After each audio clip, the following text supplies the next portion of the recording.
I hope you're all doing really well today. Now I'm going to share with you a sew along for this wonderful simplicity dress. It's pattern number 1609 and I think it has a fabulous 60s vibe to it. Now if you like you can add a little collar detail or maybe a bow, but I'm going to be making the plain version C here today because I think this fabric that we're going to be using just speaks for itself and doesn't need any further embellishments. So this is called Pop Cheetah. Isn't that wonderful? Such gorgeous colours in this fabric. Now it's 100% viscose, 150 centimetres wide, and it's a light to medium weight. And I just think it's so eye-catching. It's going to look wonderful in this little mini dress. So it's a straight shift version dress and it has a zip straight up the back. So that is one of the skills you'll be learning today if you'd like to sew along with me. And if you'd like to sew along, I will list all the items below so that you know just what you need. So linked below will be the simplicity pattern, the Viscose Challis in Pop Cheetah, a matching thread, a matching zip and some interfacing. So that's what you'll need to get started. And then when you're ready, you also need to take a tape measure and measure yourself and check your sizing with the sizing on the back. Don't just go for your standard dress size because they can vary. And always check yourself before you begin a new project. So it's best to measure yourself and check the measurements here. Now, while you're here, why not take a look at the Minerva Craft Club? With the Minerva Craft Club, you get 10% off all your orders for a whole year. So that's a really good deal. And that will include anything that you buy today. Also, why not create a free account? With Minerva, you can create a free account and save all your projects in one place. You can share fabrics, notions, put them all in a folder and then come back to them later on. And you can also see what everybody else around the world is making and share with like-minded sewers who love sewing just as much as you do. That's all completely free, so why not do that now? Now, we're going to go and cut our pattern pieces for version C, but if you'd like to make any of the other versions, feel free to sew along with us. You just need to add the appropriate detail, so stop where required. Let's go and cut those pattern pieces now, but remember, wash and prepare your fabric first to make sure that there's no shrinkage later on. Let's go and cut those pattern pieces now. So here we have our pattern pieces for our dress. So this is the front piece for versions A, B and C. So the front piece here you're going to cut 2. Make a note of the notches and the darts. Now this dart here has a cut out section. So you cut out this part with the solid lines and then your broken line here is where you will stitch. And then at the bottom we have a 3.2 centimetre hem allowed. Here we have our back piece for A, B and C. Again, make a note of your notches, the darts. This is your straight grain. Make a note of this mark here because we're going to be inserting a zip into the back. And again, your hem allowance here, 3.2 centimetres. Here are our facing pieces. So the front facing piece, you're going to cut this one on the fold here. Make a note of your notches. You're going to cut one on the fold and one on the fold of interfacing. Then we have the back facing here. This is a straight grain. You're going to cut 2 of fabric and 2 of interfacing. Make a note of the notches. Now we're ready to begin making our top. So first of all you want to wind half of your thread onto your spool. Check your machine needle is sharp I'm using a size 70, a universal standard size needle 70. You might want to try it on a little bit of spare fabric first of all. Then we're going to take our front pieces like this, and we're going to stay stitch around this neck edge. So this stitching stays in place and it's to keep everything stable, and it's 1.3 centimetres away from that edge there. From the outside here at the shoulder, working towards the centre here. When we've done that, we're going to create our dart. So we've got our bust dart here from the side to the centre, and then also this big shaped one where we've cut away. So here we're going to be bringing those dotted lines together, and then this gap will be no more, that comes together. So stay stitching first of all, so let's do that.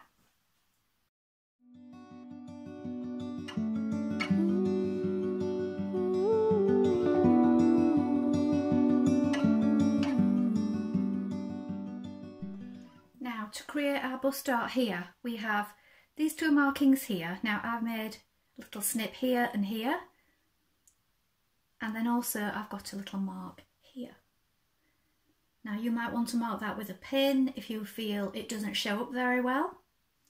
So we're working towards this point here, so we want to bring right sides together like this. So bring those two markings or notches that you've made together. We're working towards this point here. Back tack to begin. Working towards a gradual V here, not too sharp or sudden. Here's my marking. Leave your thread, don't back tack at this point because you're going to knot it here. So leave your thread nice and long. Pull that knot down to that point. Now repeat on the other side. Now to make this side dart, the long one where you have a cutout area, you may want to pin it in position all the way down. The fabric is a little bit slippery, so working on such a large cutout dart like this, it may shift. So I would pin it first. Again, you are working towards a point, so you have your point marked. So maybe place a pin near the top there, where it's going to that V shape. And you may also want to mark on your broken line. So I know the measurement of mine, so I'm just going to do that by eye, but you might want to mark it on with tailor's chalk if you're unsure. So we're going to sew that in place now.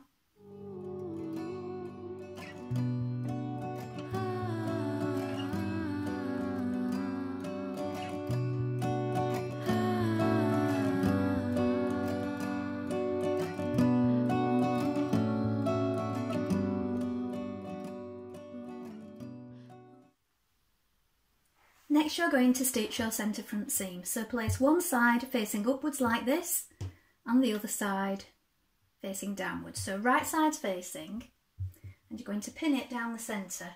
So we do have these notches here that we need to match up.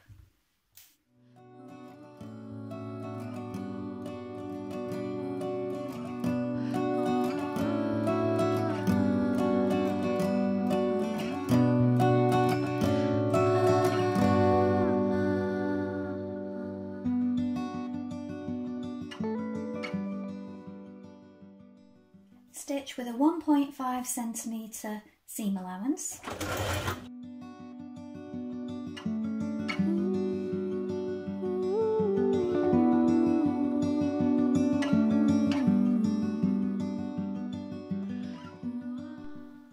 Now you can edge finish your seams and press open. Make your dart in your back here at the neck. So what you want to do is you want to bring these two markings together and work towards this point like you did with your other darts, and then when you've created that dart you're going to stay stitch this back neck edge in the same way that you did the front, 1.3 centimetres away from the raw edge. So make your dart first of all.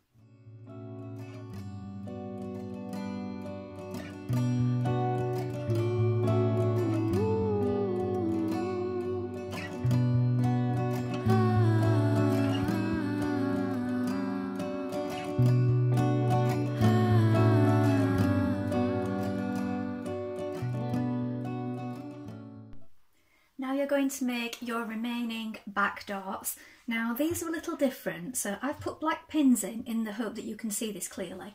So you've got one at the top here, so this is the point. Then you've got two markings here, here and here, which are going to pinch together. So this is the widest point of this particular dart. And then you have another point here.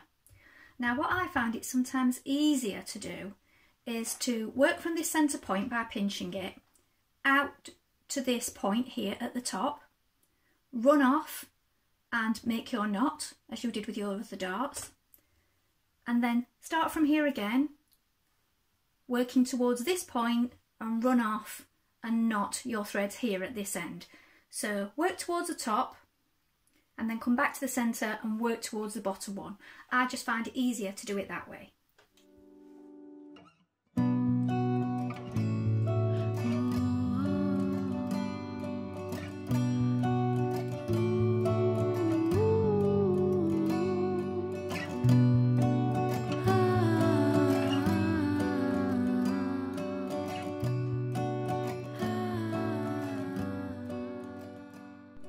Now you're going to stitch your front to your back at your shoulder seam, so match your notches here.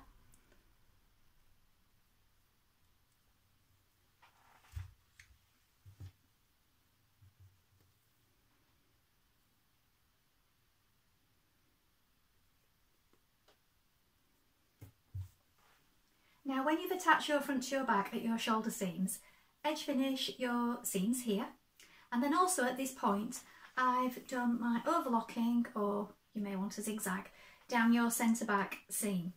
Now at this point I've also cut a strip of interfacing for each side. Now this is roughly 3 centimetres wide. I've cut it all the way down to that little notch you've got here, where your zip's going to come down to here in the back. Now the reason I've done this is because this fabric is quite flowy and floaty.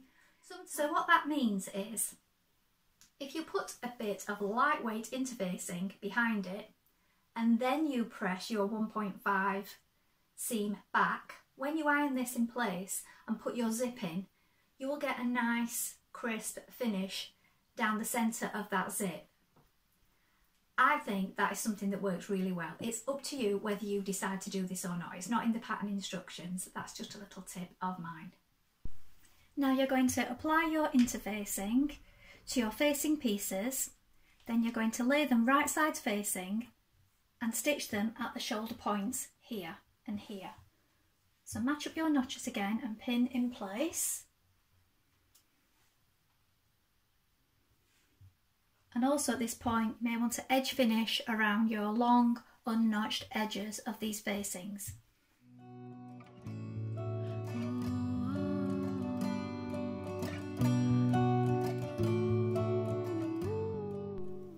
Now you're going to pin your facing all the way around the neck, opening up your shoulder seams here, matching your notches.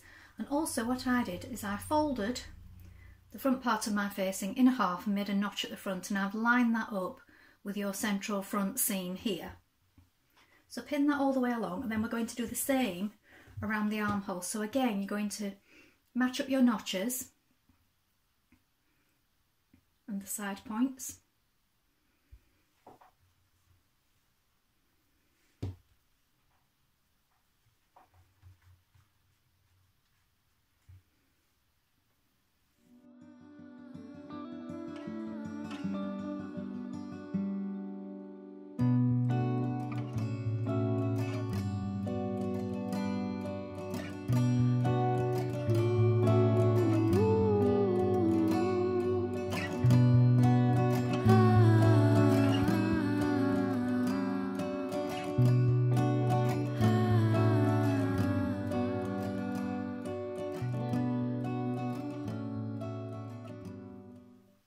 Now trim and clip those seams that you've just stitched around this curve. You can snip into it and that'll make it lie much neater.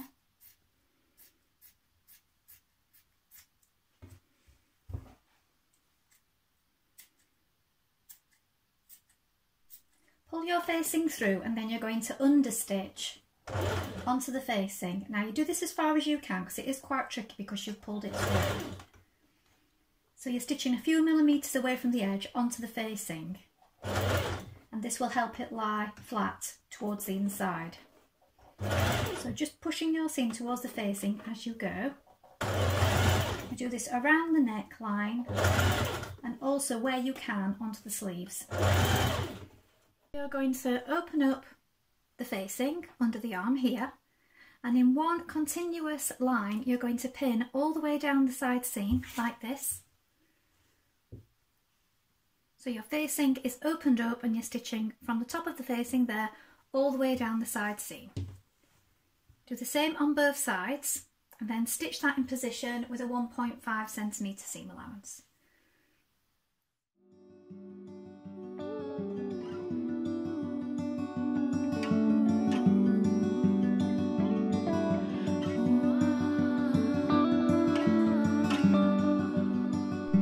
Stitch your centre back seam from your notch here down to the bottom of the dress.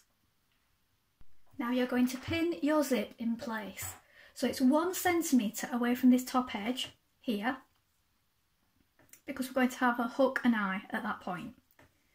Now if you pressed in that piece of interfacing that I suggested before, this will be a nice crisp edge for you. So I like to pin it all the way down at this point. And then with our zipper foot, we're going to stitch that in from the top here. And we're going to top stitch it all the way down. Now you can hand stitch this in place first if you prefer. And then these two sides are going to lie edge to edge, nice and neat. And this interfacing gives it a much better finish.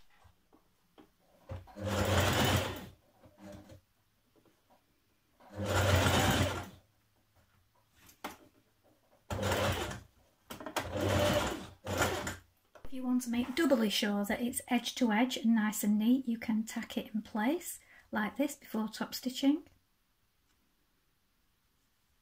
Just loosely, to make sure that your edges don't move around while you're stitching them with your zipper foot. I'm going to stitch in a hook and eye at the top of your zip, so I'll link some of these in as well. And you just do that at the top where your neckline meets, just here, just hand stitch that in. Now with your hook and eye in place, try on your dress and check the hem length. Now I've tried this on and I've decided to take a little bit off the bottom, so I've took about 2 centimetres off the bottom, and then you do have a 3.2 centimetre hem allowed. So you can either overlock or edge finish and then do a single fold hem or a double fold. I'm going to do a double fold hem on the bottom because I think it will make it a little bit more crisp. So I'm going to do that and I'm going to machine stitch it.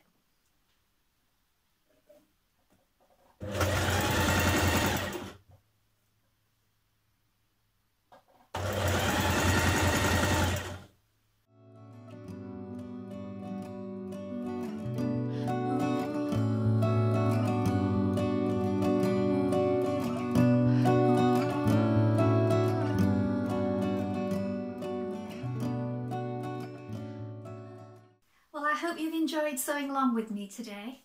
I think you'll agree this is a really eye-catching dress.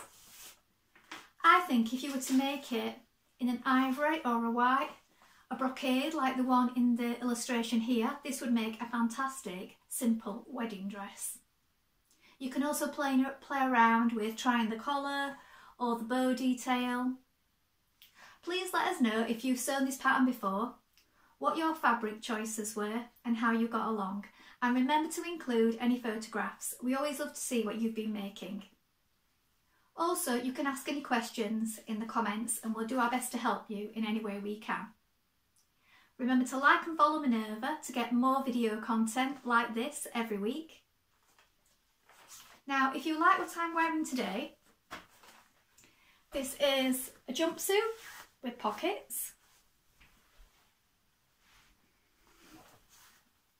And this is a Rose and Hubble cotton poplin, and it also is available in a mustard shade, I believe. And this is the pattern that I used for this one. It's a new look pattern. So if you're interested in making this, I will link those items below as well. Thank you so much for watching today. I enjoyed it, I hope you did too, and I will be back soon with more sew-alongs for you.